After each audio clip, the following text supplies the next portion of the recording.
My name is Victoria Hale. I'm 38 years old, and for most of my career, I have been the woman people describe as steady. Not brilliant, not threatening, not ambitious in the loud, visible way that earns applause. Just steady. I work in corporate strategy for a mid-sized consulting firm in Chicago.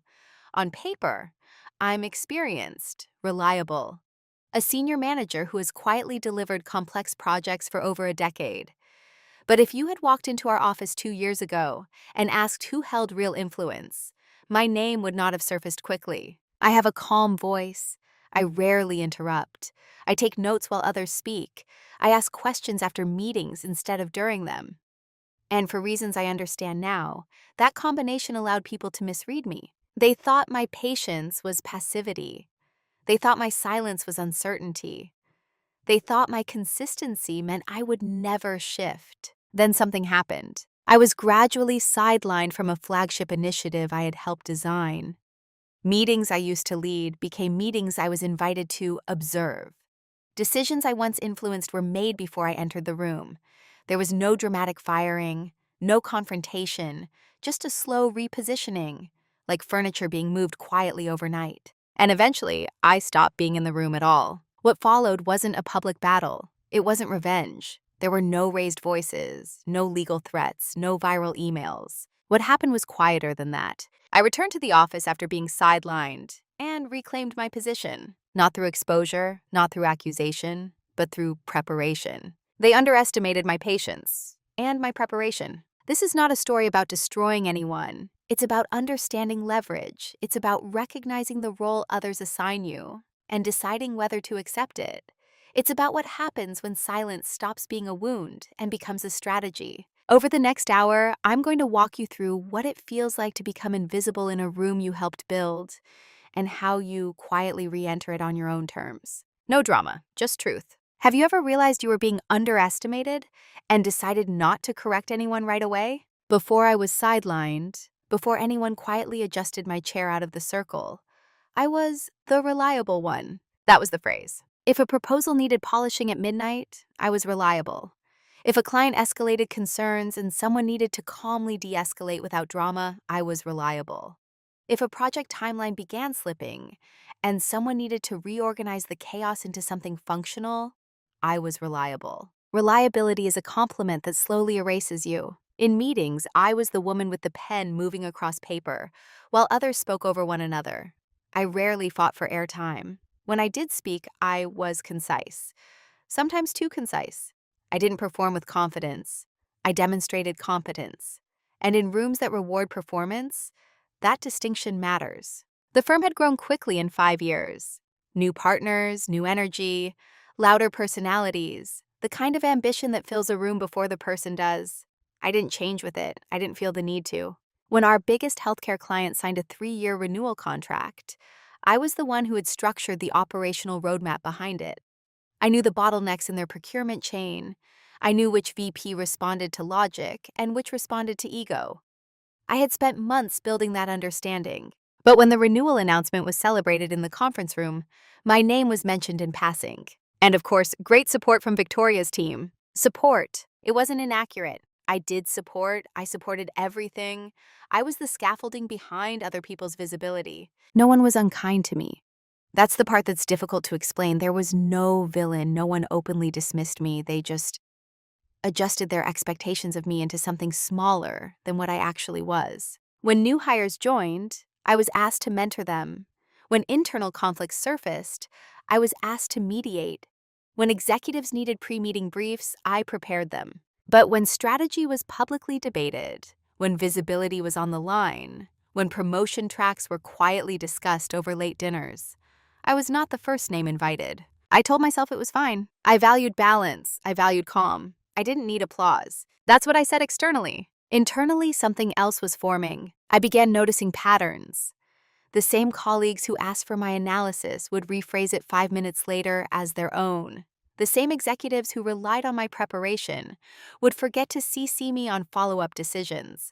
The same partners who praised my steadiness would describe me as not aggressive enough during performance calibration. Not aggressive enough. It was fascinating, really. Aggression had become shorthand for visibility, and visibility had become shorthand for leadership. Meanwhile, I was delivering outcomes. There is a particular kind of invisibility that doesn't feel like rejection. It feels like absorption. You are folded into the system so seamlessly that no one sees where you begin and where you end. I had become institutional infrastructure, and infrastructure doesn't get promoted, it gets dependent on. The shift didn't happen overnight.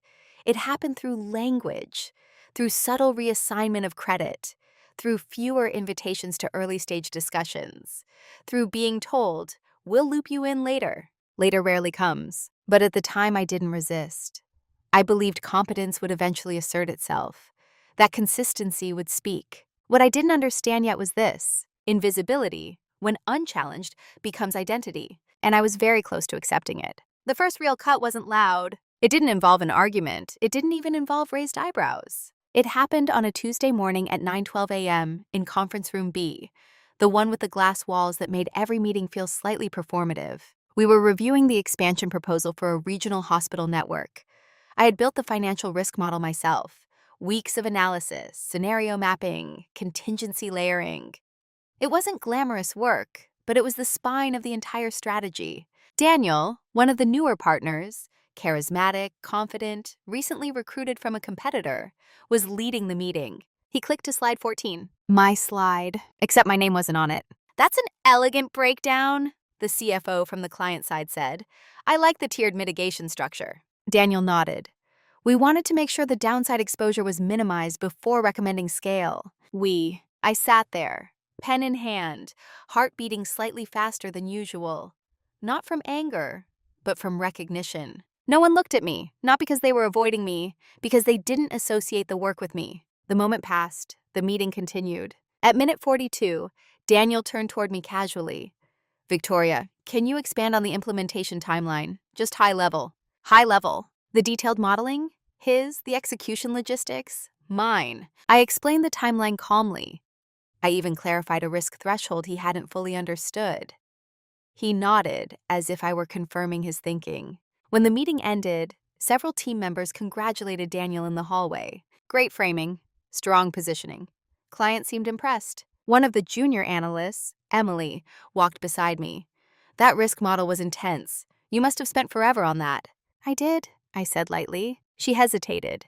"It's weird they didn't, credit me." She didn't finish the sentence. She didn't need to.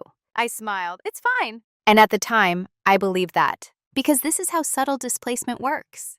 It doesn't shock you. It nudges you. It asks whether correcting it is worth the social cost. It whispers, "Don't be sensitive. Don't make it awkward." So I didn't say anything, but I wrote it down.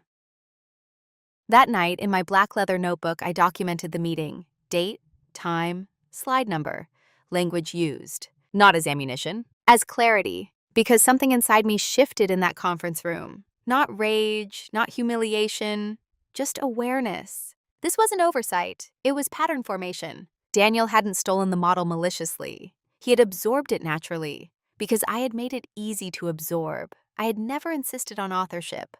I had never attached my name visibly. I had believed substance would be self-evident, but substance is invisible unless framed. That Tuesday was the first time I understood something uncomfortable. If you do not claim your contribution, someone else will inherit it by default. And the most dangerous part? Everyone else will normalize it. The firm continued as usual. Emails flowed, deadlines approached, my calendar remained full. But internally, I began paying closer attention. Not to what people said, to what they assumed. And that was the first small cut. Not painful enough to bleed, just deep enough to remember. After the Tuesday meeting, nothing dramatic happened. That was the problem. No apology email arrived, no awkward hallway correction, no, "Hey, we should have credited you more clearly." The week moved forward as if everything had unfolded exactly as it should have, and slowly I began adjusting to it. That's how normalization works. It doesn't demand agreement. It just repeats itself until resistance feels unnecessary. A month later, we pitched a digital restructuring plan to another long-term client. This time, I noticed the pattern before it even fully formed. Draft deck. My analysis is embedded across multiple slides. My language lightly edited. My name is absent. I could have said something then. I could have asked, "Should we attribute sections to their leads?" in a neutral tone. It would have been reasonable, professional, mild, but I didn't. Instead, I rationalized. Daniel is just the face of the project. Visibility at his level helps the firm. My reputation internally is already secure. Secure. That word comforted me. I had seniority, tenure. Performance reviews consistently labeled me indispensable. Surely that mattered more than a few public acknowledgments. Except that indispensable and invisible are cousins. The more essential you become operationally, the less likely leadership is to reposition you.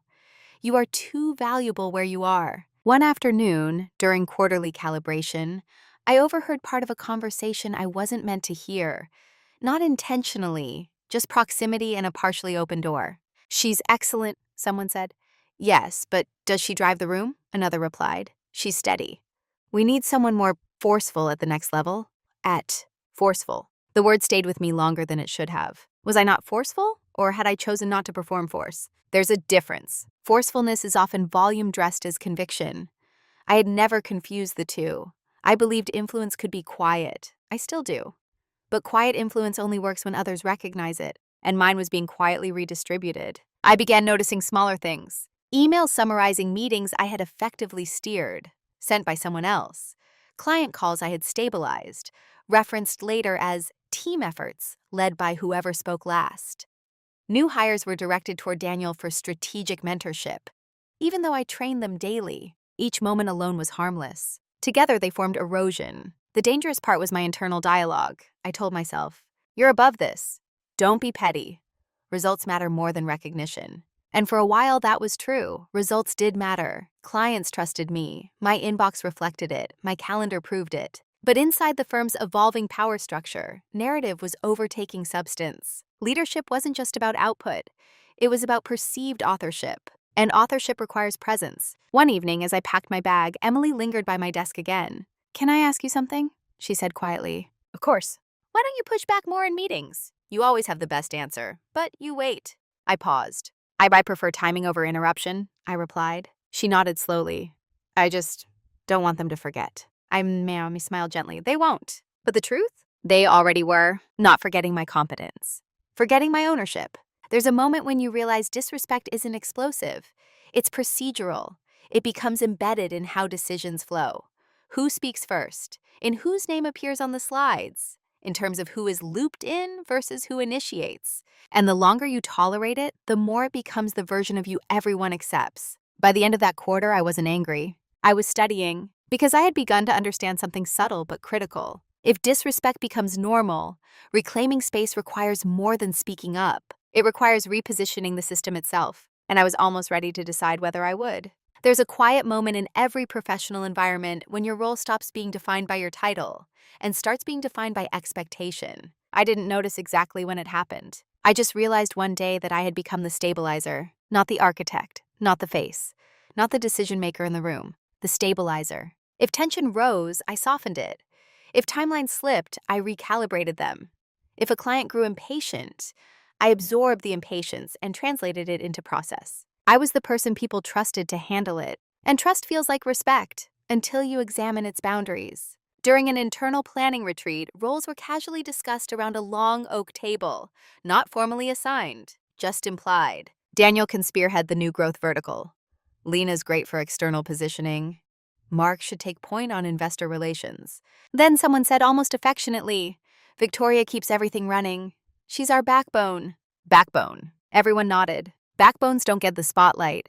They support the body so others can move. I smiled when they said it. I even thanked them. Because on the surface, it sounded like appreciation. But appreciation without advancement is containment. The role they had assigned me was clear. Reliable, level-headed, execution-focused, supportive, and invisible. No one explicitly denied me influence. They just redirected it. When strategic conversations began drifting toward uncertainty or risk, eyes shifted to Daniel. When implementation complexity surfaced, eyes shifted to me. He decided direction. I made it real. That division would have been fair if authorship were shared. It wasn't. I remember a specific afternoon when the realization crystallized. We were preparing a board presentation. The deck draft circulated with Daniel listed as strategy lead. My name appeared 3 slides later under operational support. Operational support. I had built the financial sensitivity models, negotiated interim milestones with the client's COO, and redesigned the reporting cadence that made the strategy viable. Support. I stared at the slide longer than necessary. Not hurt, just aware. This wasn't an accident anymore. It was alignment. The organization had placed me in a lane, and I had cooperated with it for years. Because there was comfort there. When you're the reliable one, you're rarely threatened, rarely challenged, rarely scrutinized publicly. You exist in the steady middle, the indispensable layer. But indispensable layers don't get promoted upward. They get reinforced in place. That evening, I opened my notebook again, not to record a grievance, to outline the pattern. Who initiated strategy discussions? Who was introduced to clients as lead? Who summarized the meetings? Who owned follow-up communication? The pattern was clean, predictable, systemic. And here's what I understood for the first time without emotion. No one was trying to diminish me. They were simply responding to the role I consistently embodied. I had chosen composure over assertion, precision over presence, depth over display, and organizations reward display. The question forming quietly inside me wasn't, why are they doing this? It was far more uncomfortable. Why have I allowed this role to define me? Because once you see the role clearly, reliable, useful, invisible, you can no longer pretend it's incidental. You either accept it or you change it. That was the first time I considered the second option seriously. Not loudly, not angrily, just intentionally. The shift didn't happen during a conflict. It didn't happen when someone dismissed me or overlooked my work. It happened on a quiet Thursday evening when almost everyone had already left the office. The floor was half lit. The cleaning crew moved silently in the distance. I was reviewing quarterly performance metrics alone, not because I had to, but because I always preferred understanding the numbers before anyone else framed them. That's when I saw it. A small discrepancy in client allocation forecasting. Nothing dramatic, just a projected revenue dependency concentrated too heavily in one vertical, Daniel's vertical. If his growth initiative underperformed by even 15%, the firm's margin stability would tighten in a way leadership hadn't publicly acknowledged. I cross-referenced it with expense commitments, hiring projections, bonus pools. The model told a quiet story. The firm was leaning hard into visibility-driven expansion and quietly relying on operational consistency, my consistency, to buffer the risk. I leaned back in my chair and let the realization settle. For years, I had believed my invisibility was personal. It wasn't. It was structural. I wasn't overlooked because I lacked value. I was overlooked because my value was assumed. There's a difference. Assumed value doesn't need protection. Visible value does. That was the moment something shifted inside me. Not in anger, not in defiance, but in clarity. I'd been waiting to be recognized. But recognition is reactive. Positioning is proactive. For the first time, I stopped asking, why aren't they elevating me? And started asking, what happens if I reposition myself within this system? Not through confrontation, through design. I opened a new page in my notebook and wrote a simple heading, leverage. Underneath it, I listed 3 columns. What the firm depends on me for. What leadership believes I am responsible for. What would destabilize if I withdrew strategically? It wasn't a threat assessment. It was a clarity map. The answer was immediate and almost unsettling. The firm's operational resilience, client retention, execution consistency, implementation integrity ran through my oversight more than anyone publicly acknowledged. If I stopped absorbing friction, it would surface. If I stopped quietly correcting misalignments, they would compound. If I stopped offering solutions before problems were fully visible, problems would become visible. And here's what changed. For the first time, I understood that my silence had never been weakness. It had been labor, invisible labor. And labor can be redirected. That evening, I didn't make a dramatic decision. I didn't draft a resignation letter. I didn't confront Daniel. I simply made one internal commitment. I would no longer overextend to protect narratives that excluded me. I would continue doing my job, precisely, ethically, completely. But I would stop cushioning the consequences of decisions I did not own. That distinction is subtle and powerful, because once you stop compensating for a system's blind spots, the system begins to see itself. I packed my bag slowly. The office felt different as I walked toward the elevator.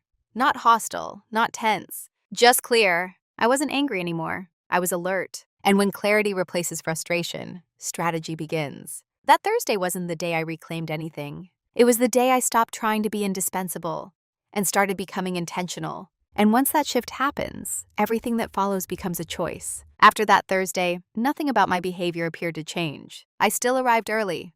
still delivered on deadlines, still maintained composure in meetings. But internally, the axis had shifted. Before, my silence was reflexive. I stayed quiet to maintain harmony, to avoid friction, to preserve momentum. I filled gaps before anyone noticed them. I corrected projections before they escalated. I coached junior analysts privately, so senior leaders never saw missteps. Now my silence was selective, and selection is power. The first test came 2 weeks later during a client steering call. Daniel presented an aggressive rollout timeline, one I knew required resource bandwidth we hadn't secured. In the past, I would have intervened gently. Perhaps we should factor in procurement lead times. We might consider a phased pilot first. I would have softened the risk. This time I let him finish. The client asked, "Are we confident this can be executed in Q3? Daniel answered without hesitation, "Yes." There was a pause, a subtle one. I felt eyes shift toward me, not because I was expected to lead, but because historically I validated feasibility. I didn't contradict him. I simply said, execution will require alignment across 3 internal teams. We'll circulate a resource plan after confirming availability. Neutral, accurate, non-protective. After the call, Daniel stopped by my desk. "You seemed quiet," he said lightly. "I was listening," I replied. He nodded, slightly distracted. "We'll need that resource plan quickly." "Of course, I guess. Mathis." And I meant it, but I didn't stay late to pre-solve the staffing gaps the way I used to.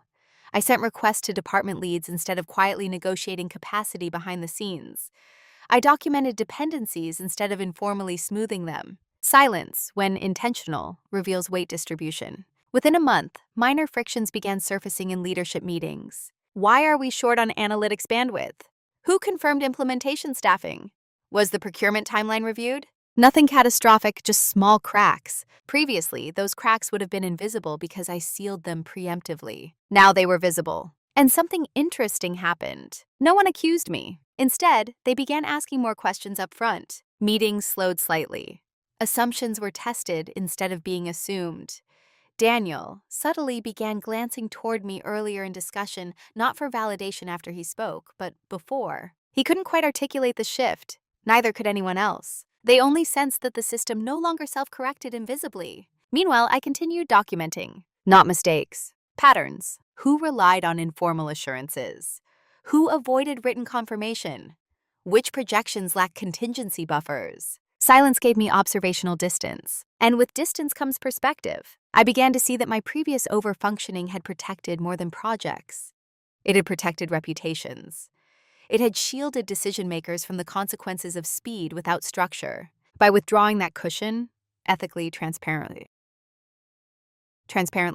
I wasn't sabotaging anyone. I was restoring accuracy. There's a misconception that power is loud, that reclaiming position requires confrontation.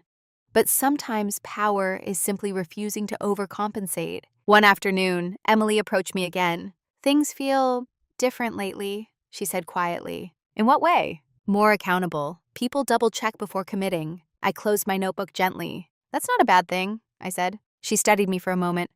"You're doing something." I smiled slightly. "I'm doing my job." And I was. Just no longer doing everyone else's. Silence had stopped being a shield. It had become a filter. And what passed through that filter began reshaping the room.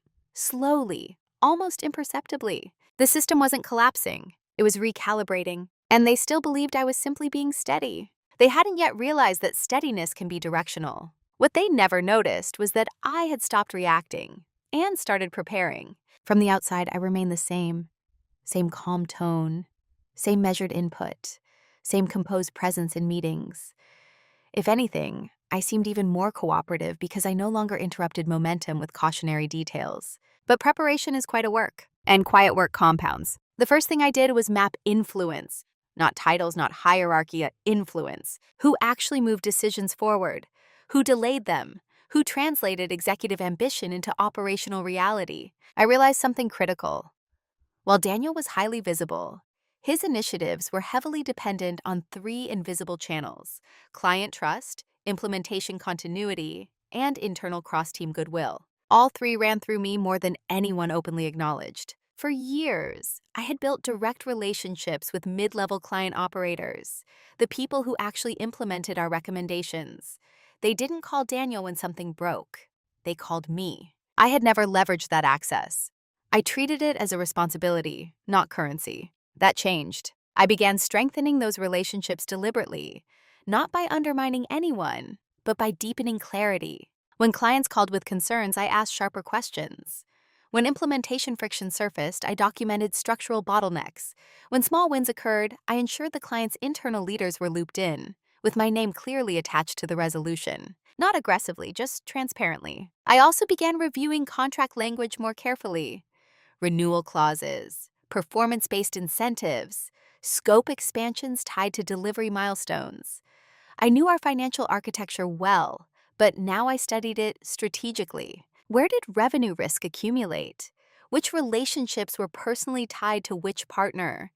What continuity gaps would surface if certain dependencies shifted? I wasn't planning an exit. I was understanding leverage. At the same time, I invested quietly in something I had neglected: visibility without noise. Instead of letting others summarize meetings, I began sending concise follow-up briefs. Key decisions and execution path, prepared by Victoria Hale. No commentary, no self-promotion, just clarity, attached to my name. The response was subtle but measurable. Junior team members began looping me in earlier. Clients began replying directly to me on strategic questions. Even Daniel began forwarding emails with "Victoria to confirm approach." Not because I demanded authority, because authority was now documented. Preparation also meant skill expansion. I enrolled in an advanced financial structuring certification on weekends, not for credentials, but for fluency.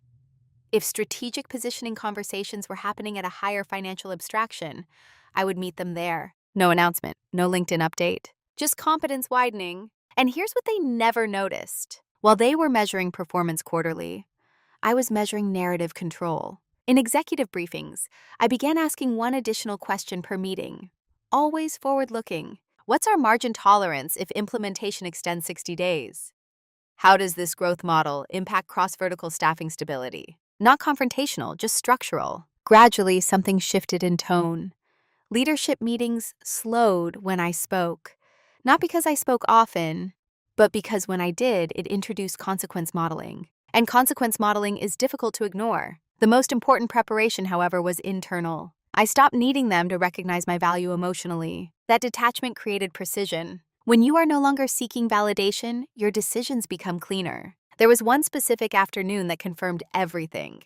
A long-term client requested a private call with me, not the partner group, me. "We appreciate Daniel's vision," their COO said carefully, "but we trust your execution guidance.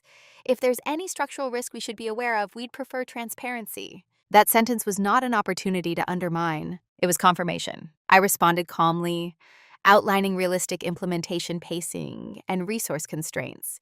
Professionally, ethically, I protected the firm's integrity while anchoring trust directly to me. When the call ended, I didn't feel triumphant. I felt aligned, because for the first time, influence and authorship were converging quietly under my control. They still believed I was steady. They still believed I was operational. They didn't realize I was building optionality. Preparation doesn't announce itself. It waits. And I was almost ready to decide how and when to use it. The reveal wasn't public. There was no dramatic email, no meeting where everything suddenly tilted in my favor. It happened alone, in my apartment, at my dining table, with 3 documents open and a legal pad in front of me. Quarterly revenue distribution, client dependency ratios, partner-level compensation structure. I had access to these numbers because of my tenure and role. I had reviewed them before, countless times. But this time, I wasn't looking at performance. I was looking at concentration. And that's when I saw it clearly. Nearly 40% of the firm's projected growth over the next 18 months relied on 2 major healthcare accounts, both of which I had operationally anchored for years. Not owned on paper, not credited publicly, but structurally anchored. If execution quality slipped, those accounts wouldn't immediately collapse. They would erode, slowly, quietly. Renewal leverage would weaken, expansion conversations would stall. And Daniel's vertical, the one leadership had championed as the future, was financially exposed to that stability more than anyone openly acknowledged. For the first time, I understood something with absolute clarity. I wasn't supporting the system. I was stabilizing it. And stabilization, when withdrawn, isn't loud. It's destabilizing. But here's the part that matters. I had no intention of withdrawing irresponsibly.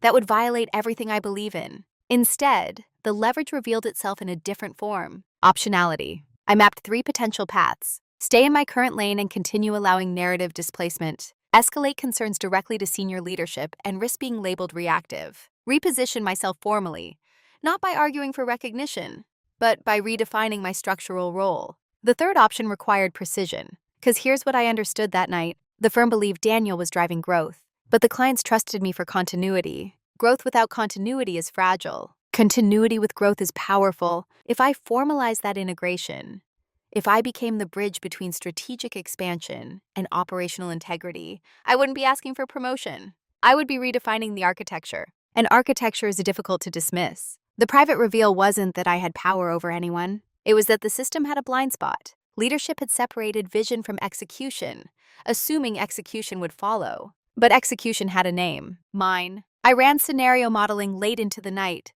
Not financial models this time, but structural ones. What would happen if I requested to lead a new strategic integration function? What data would support its necessity? Which recent friction points could be framed as systemic gaps rather than personal missteps? The answers were precise. 3 delayed rollouts, 2 resource misalignments, 1 near-miss client escalation. All manageable, all non-catastrophic, but collectively, evidence. Evidence that growth needed structural oversight. And who had the documentation? I did. That night, I felt something I hadn't felt in a long time. Not validation. Control. Not over people, over timing. Because leverage without timing is reckless. Leveraging timing is a strategy. The next morning, I didn't act. I observed. I waited for confirmation that the pattern would continue, that expansion momentum would intensify while operational strain quietly accumulated. It did. By the following quarter, staffing pressure surfaced in 2 verticals simultaneously.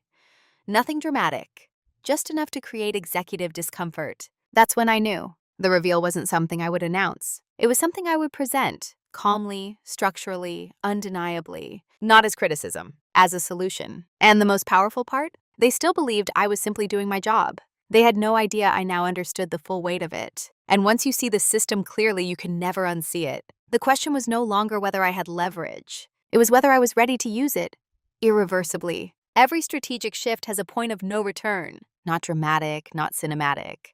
Just a moment where you understand that once you move, you cannot return to being invisible. For me, that moment arrived during a quarterly executive review. The numbers were steady on the surface. Revenue on track, pipeline expanding, client satisfaction stable. But beneath the surface, staffing strain and implementation lag were beginning to compress margins. Nothing alarming yet, just pressure. Daniel presented growth projections confidently. We're positioned for aggressive expansion in Q4, he concluded. There was polite approval around the table. Then the COO asked a question that shifted the room slightly. What's our integration safeguard if execution lags behind growth?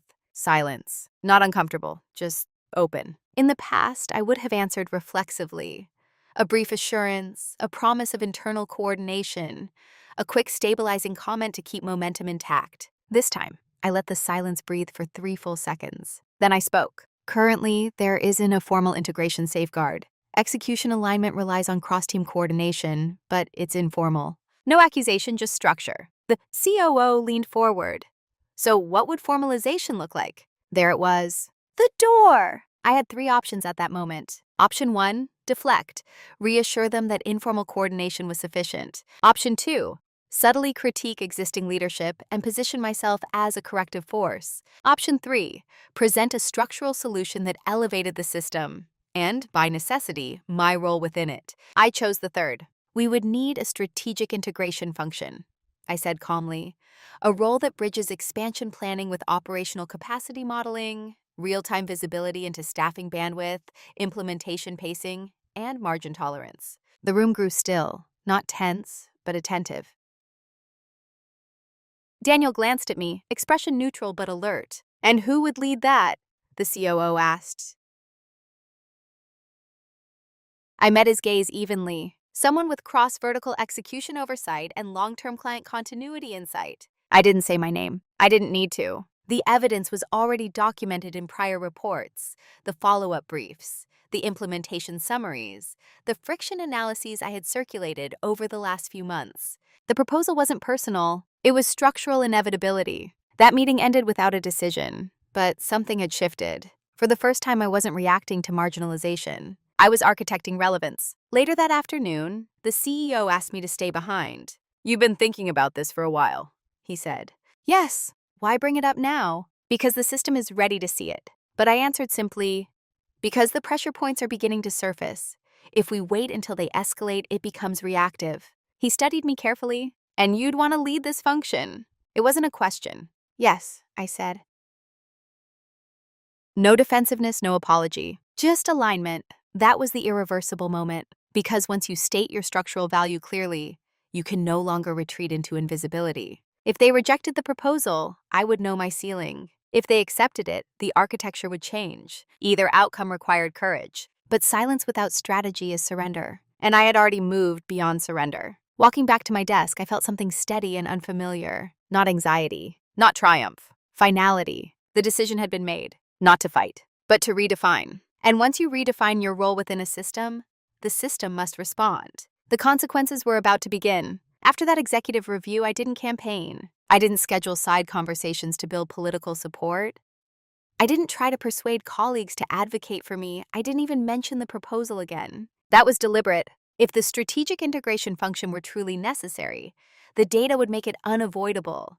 If it wasn't, forcing it would only confirm every quiet assumption that I was stepping outside my lane. So I moved in silence. First, I formalized what had previously been informal. I built a cross-vertical capacity tracker. Clean, precise, real-time. It mapped projected deal flow against actual staffing bandwidth. It visualized margin sensitivity if rollout timelines were compressed.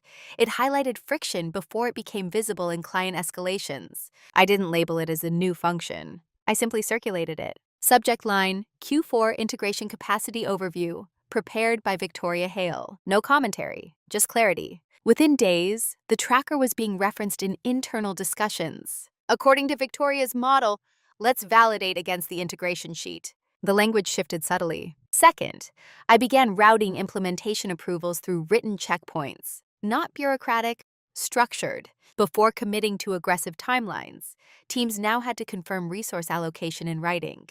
If confirmation didn't come, the risk was documented. No accusations, just traceability. Daniel adjusted at first with mild impatience. "Do we really need another layer?"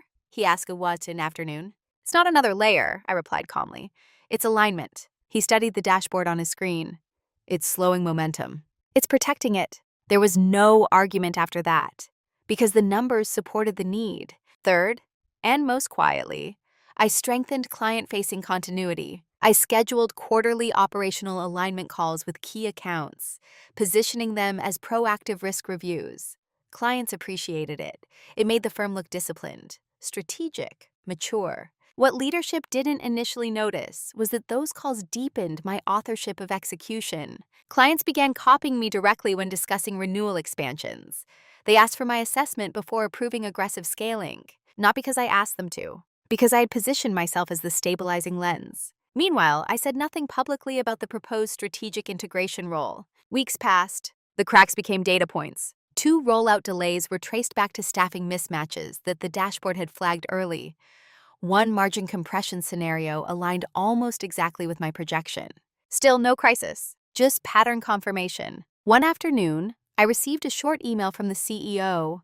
"Can you present the integration framework formally next week?" No embellishment, no praise. Just inevitability. Moving in silence isn't about hiding. It's about building so thoroughly that discussion becomes procedural. By the time I stood in front of the executive team the following week, nothing I presented felt new. They had already been using it. I simply connected the dots. "This isn't a new layer," I explained calmly. "It's structural coherence. Growth and execution need a formal bridge." No one debated the premise, because the evidence was visible. When a system begins referencing your framework before it references your title, authority is already shifting. I walked out of that meeting without knowing the decision. But I knew something else. I had stopped waiting for recognition. I had made myself necessary in a new dimension. And once necessity changes shape, consequences follow. Quietly, I could already feel the balance adjusting. They just hadn't named it yet. The consequences didn't arrive as a confrontation. They arrived with discomfort. Small, unspoken adjustments in how the room moved. 2 weeks after my formal presentation, the executive team announced the creation of a strategic integration lead role, interim, pending structural review. My name wasn't announced immediately. Instead, the CEO said, "We'll be centralizing integration oversight effective immediately. Capacity modeling and rollout validation will route through one office." One office. That office was mine. The formal title followed 3 days later in a quiet internal memo. Victoria Hale, Interim Strategic Integration Lead. No fanfare, no applause. But everything changed. The first shift was procedural. Growth proposals now required integration sign-off before client commitment. Daniel's team had to submit projections through my dashboard before timelines were finalized, not as permission, as validation. He adjusted professionally, but I could feel the recalibration. Meetings that once flowed around me now paused at me. "Victoria, does capacity support this? Can integration absorb this by Q1? The language subtly reframed authority. The second shift was relational. Clients began noticing the new structure. "I'm glad there's a formal integration lens now," one COO told me. "It makes expansion feel safer." Safer. Growth without safety feels volatile. Safety without growth feels stagnant. I was now positioned at the intersection. But consequences rarely move in only one direction. Within Daniel's vertical, momentum slowed slightly, not because I blocked anything, but because validation introduced realism. Aggressive timelines were revised by weeks. Hiring plans were recalibrated. 2 proposed expansions were phased instead of being launched simultaneously. To leadership, this looked responsible. To Daniel, I suspect it felt like a constraint. He never accused me, never confronted me directly, but the temperature shifted. In one meeting, after I recommended adjusting rollout pacing by 30 days, he responded evenly, "We need to be careful not to overcorrect." I met his gaze calmly. "We need to be careful not to overextend." Silence. No hostility, just a difference in orientation. For the first time, growth narratives required structural justification before applause, and that adjustment had ripple effects. Performance reviews began referencing integration discipline. New project proposals included operational contingency by default. Junior managers started consulting my framework before building decks. No one lost their position. No one was demoted. But influence is redistributed. The most telling moment came unexpectedly. During a leadership dinner, one of the senior partners leaned toward me and said quietly, "We didn't realize how much you were carrying until it became visible." I nodded politely. They hadn't realized because I had never required them to. That was the truth. The consequences weren't punishment. They were exposed. Exposure of dependencies, exposure of blind spots, exposure of assumption, and exposure changes behavior. Within 3 months, the strategic integration role was no longer interim. It was formalized, not as an add-on, as a core leadership function. And here's the part that mattered most. No one framed it as my victory. They framed it as organizational maturity, which meant it would last. Because systems defend maturity. They resist ego. The balance of the firm had shifted, not dramatically, not violently, but structurally. And once structure changes, reversal is difficult. Daniel still led growth, but growth now ran through integration, through me. The consequences had begun, and they were irreversible. By the time resistance surfaced, it wasn't opposition. It was a realization. And realization, when it comes late, feels like loss. 3 months into the formalized strategic integration structure, performance data began telling a story leadership couldn't ignore. Margin volatility decreased, client retention stabilized at a higher renewal rate, escalations dropped measurably. None of it was dramatic enough for a press release. But internally, the contrast was undeniable. Growth had not slowed. It had become disciplined. And discipline redistributes visibility. Daniel's expansion metrics still looked strong, but they were now presented alongside integration metrics.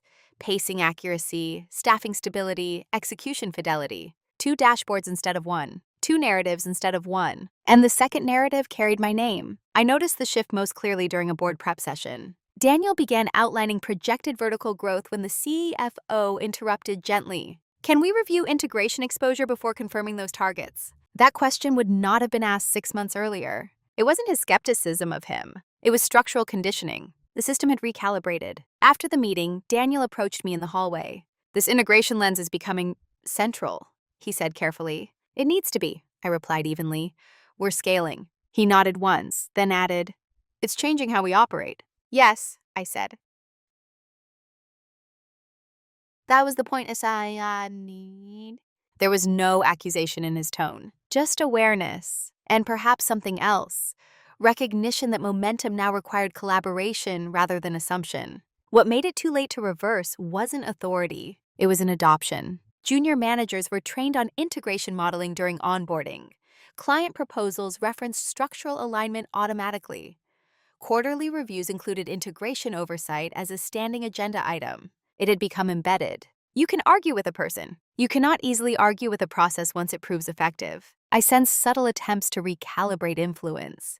Daniel began scheduling earlier alignment conversations with me before presenting new initiatives, likely to regain narrative control. But the dynamic had shifted permanently. Before I validated after he committed. Now commitment requires my validation. And the deeper consequence? Leadership began consulting me independently on long-term structural planning, not just execution alignment. Where do you see strain emerging next year? The CEO asked during a private check-in. It wasn't about fixing a problem. It was about anticipating one. That is the difference between support and strategy. For the first time, I wasn't being looped in later. I was being consulted first. Daniel never openly challenged the structure. He adapted. Professionals do. But the quiet hierarchy had changed. The role they once assigned me, reliable, useful, invisible, had dissolved. And the most powerful part? No one could point to a single moment where I had taken anything. I hadn't confronted. I hadn't been exposed. I hadn't understood. I had formalized what already existed. By the time the firm fully understood how much authority integration carried,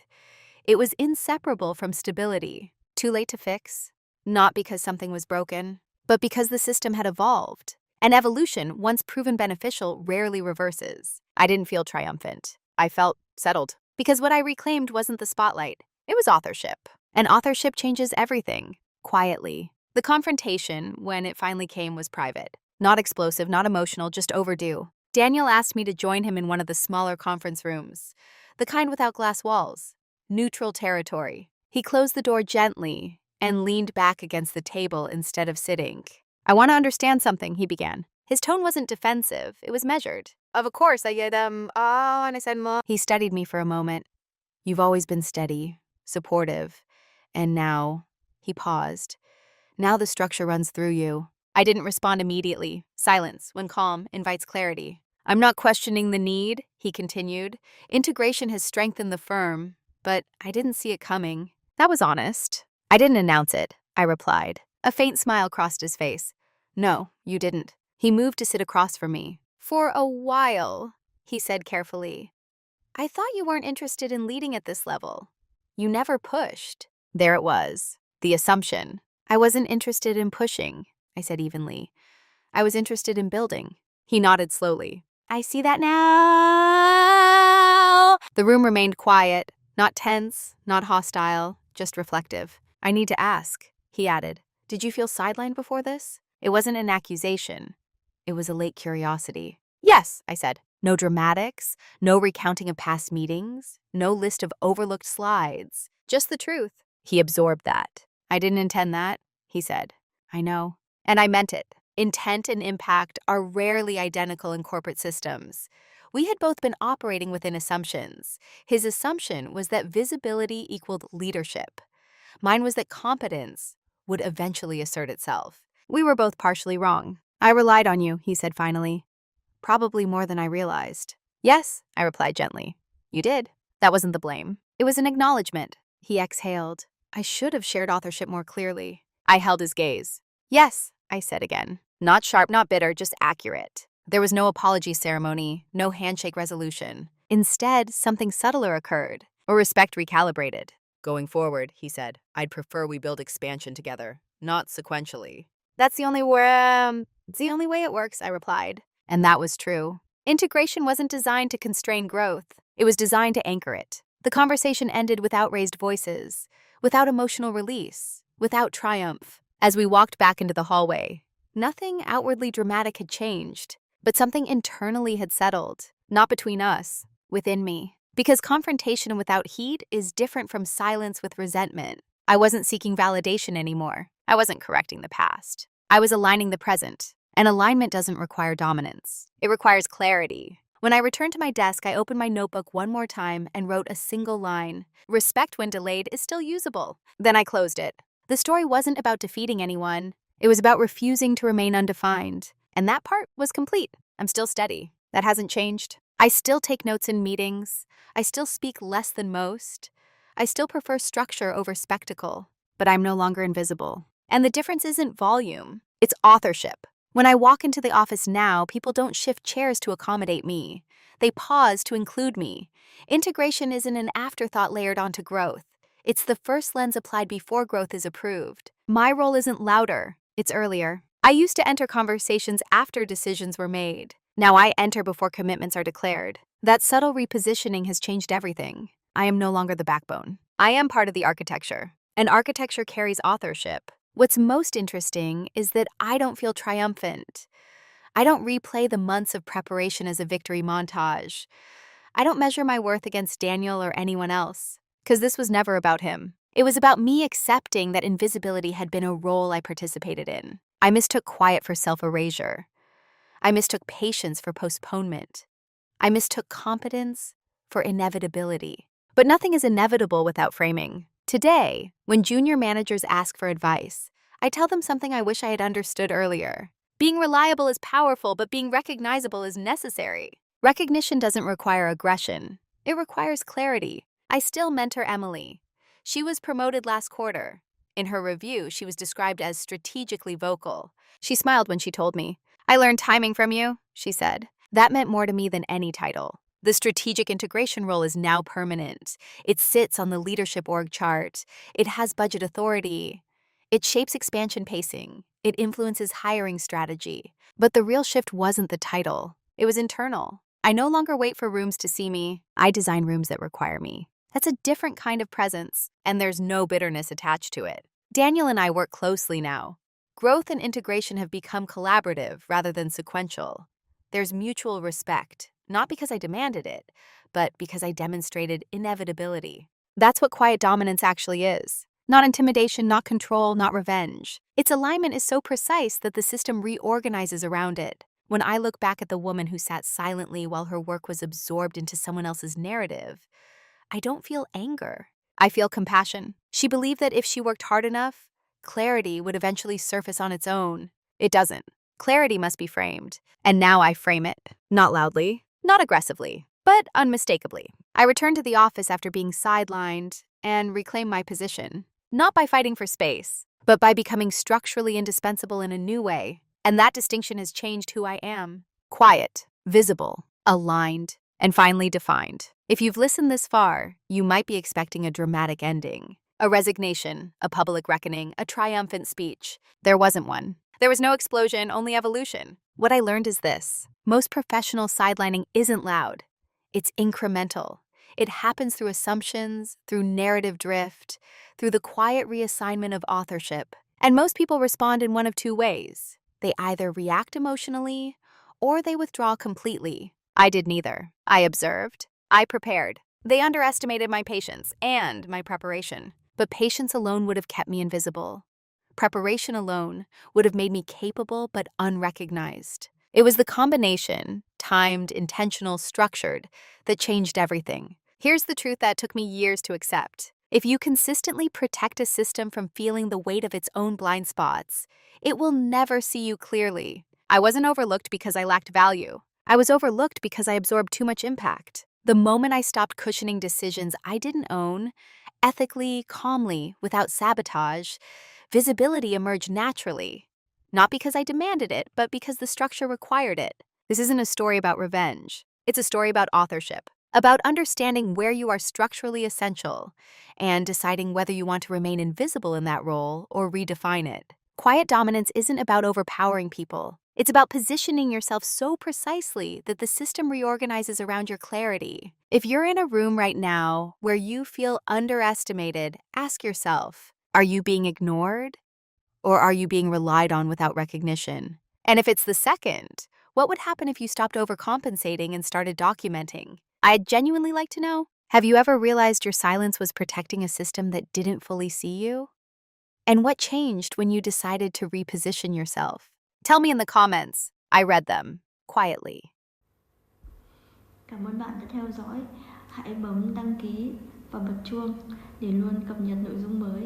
Hẹn gặp lại.